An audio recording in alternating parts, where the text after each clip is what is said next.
नमस्कार, मैं हूं आपके साथ हर्षिता और आप देख रहे हैं ज़ेड टीवी इंडिया। लोकसभा चुनाव 2024 के नजदीक आते ही चुनावी गलियारों में घमासान तेज हो गया।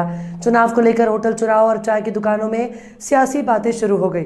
ऐसे में कौशाम्बी के लोकसभा चुनाव को लेकर सियासी पारा मापने और जमीनी हकीकत जानने के लिए हमारे chief editor Miraj Shaikh ground zero में उतरे। देखिए ग्राउंड रिपोर्ट। आज हम मौजूद हैं कौशाम्बी जिले के मौली गांव में। लोकसभा चुनाव नजदीक आते ही सरगर्मियां चुनाव की तेज हो गई हैं। ऐसे में हम मौली गांव पहुंचे हैं। वहां चुनावी पारा और सियासी पारा मापने के लिए यहां पे आए हुए हैं। आइए लोगों की जुबानी जानते हैं कि क्या कहते हैं लोकसभा चुनाव को लेकर। क्या राय है आपकी लोकसभा चुनाव को लेकर? बीजेपी ही पसंद है। मोदी जी, योगी जी को रहना है। विनोद सोनकर जी भी हमारे यहाँ अच्छा कार्य कर रहे हैं। इस समय लेहदरी का पुल बनवाया, इधर ये मेडिकल कॉलेज का भी निर्माण चालू है, प्रगति पर है कार्य। ठीक है, गांव-गांव ये आपका जो स्वास्थ्य विभाग के लिए वाहन चलवाए हुए हैं। जो भी कार्य ठीक है, फिर भी हमारे मोदी जी देखिए बुर्ज खलीफा तक पहुंचा दिए। और लोग तो कह रहे हैं कि विपक्ष कह रहा है कोई काम ही नहीं हुआ, भ्रष्टाचार फैल गया है। जिसके पास उतराई नहीं होती है नाव में, वो सबसे पहले पैर रखता है। वो यही बोलता है कि कोई काम नहीं हो रहा। वो खुद समझे कि अब काम हो रहा है कि पहले, इसीलिए तो परेशान है। क्या फिर से सांसद बनेंगे इस बार कौशाम्बी? जी, सांसद बनेंगे। बीजेपी की सरकार बनेगी। यहाँ से भी कौशाम्बी से बीजेपी ही क्या नाम है जीतेगी। आपका? महेंद्र कुमार तिवारी। ये महेंद्र कुमार जी थे। और भी हमारे साथी हैं, क्या कहना चाहेंगे लोकसभा चुनाव?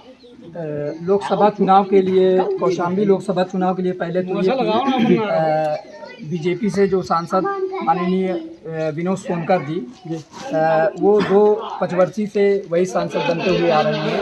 क्या इस बार भी बन जाएंगे? ये पूरी 100% पूरे उम्मीद के साथ उनके काम को, उनके कार्यों को देखकर ये कहा जा सकता है कि इस बार भी कौशाम्बी की धरती पर सिर्फ और सिर्फ माननीय विनोद सोनकर जी ही सांसद बनकर आएंगे। एक शेर मैं सांसद जी के लिए कहना चाहूँगा। वो शेर ये है कि एक शेर मैं सांसद जी के लिए कहना चाहूँगा, कराया गया विकास का काम देख लेना, कराया गया विकास का काम देख लेना। कोई टक्कर में हो अगर तो नाम देख लेना, कोई टक्कर में हो अगर तो नाम देख लेना।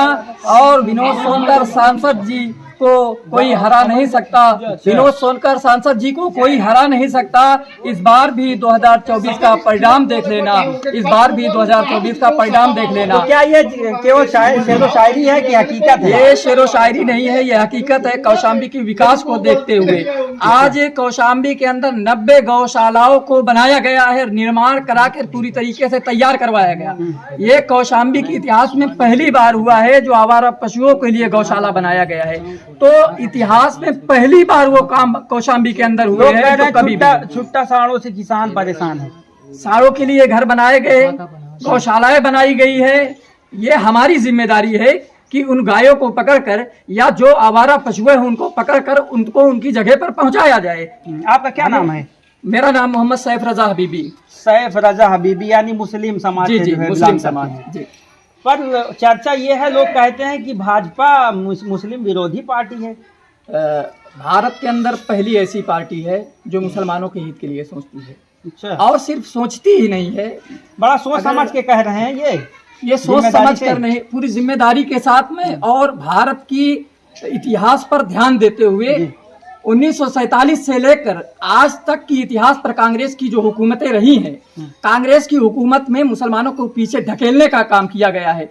अगर पहली बार मुसलमानों को आत्मनिर्भर बनाने का काम किया गया है, मुसलमानों को एजुकेशन में, शिक्षा लेवल पर, राजनीतिक लेवल पर, सामाजिक लेवल पर आगे बढ़ाने का काम किया गया है। सचमुच सबका साथ सबका विकास है या कुछ पूरी तरीके से सबका साथ सबका विकास? उदाहरण ये है कि एक गैस सिलेंडर 1100 रुपए में आता है और वो गैस सिलेंडर जो 1100 रुपए में आता है, किसी भी हिंदू को अगर वो गैस सिलेंडर दिया जाता है तो 1100 रुपए में दिया जाता है, और अगर किसी मुसलमान को दिया जाता है तो 1100 रुपए में दिया जाता है। यानी भारत के अंदर जो भी योजनाएं हैं वो जो मुसलमानों के लिए है वही हिंदुओं के लिए ना।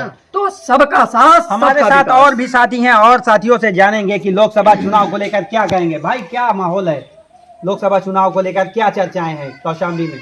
तो शामली में या अपने पूरे उत्तर प्रदेश या भारत की बात करें जी। तो भाजपा पूरे लहर में है। जैसे पिछले पंचवर्षीय योजनाओं में वो दिखाया गया है, अपने कार्यक्रम पेश किए गए हैं, उसी के हिसाब अनुरूप महागठबंधन बन रहे हैं, चैलेंज नहीं होगा। महागठबंधन कहीं भी नहीं टिक पाएंगे, क्योंकि जितने भी वर्ग के व्यक्ति हैं सभी की वो सोच करके मोदी जी अपने कार्यक्रम को आगे बढ़ा रहे हैं। और जैसा कि उन्होंने जो हमारी बीजेपी की सरकार आई है, ये सरकार ज़्यादा तक हमारे कल्चरल जो रीति रिवाज है उनका पालन करती है और हर एक वर्ग व्यक्ति इन सब चीज़ों का आदी हो चुका है। अपने जो भी रिलीजियस मैटर चल रहे हैं उनमें जो बीजेपी सरकार है वो ज़्यादा से ज़्यादा सब लोगों का सपोर्ट कर रही है। क्या लगता है विनोद सोनकर फिर से आएंगे या नहीं? जी बिल्कुल, जितने भी हमारे बीजेपी के कैंडिडेट्स है वो पूर्ण बहुमत से जीतेंगे। हमारे साथ इस बीच और भी साथी हैं, आज जानेंगे लोकसभा चुनाव को लेकर। बीजेपी और पार्टी कुछ नहीं, और पार्टी कुछ नहीं। क्या काम किए हैं, ऐसा क्या कर दिया कि बीजेपी कह रहे हैं? बीजेपी कार्यकाल बढ़िया इसलिए सही है। अच्छा, क्या नाम है आपका? महेश नारायण। ये थे महेश नारायण जी। मिलते हैं अगली वीडियो में। कैमरा पर्सन वीरेंद्र के साथ Meraj Shaikh, ZTV India news.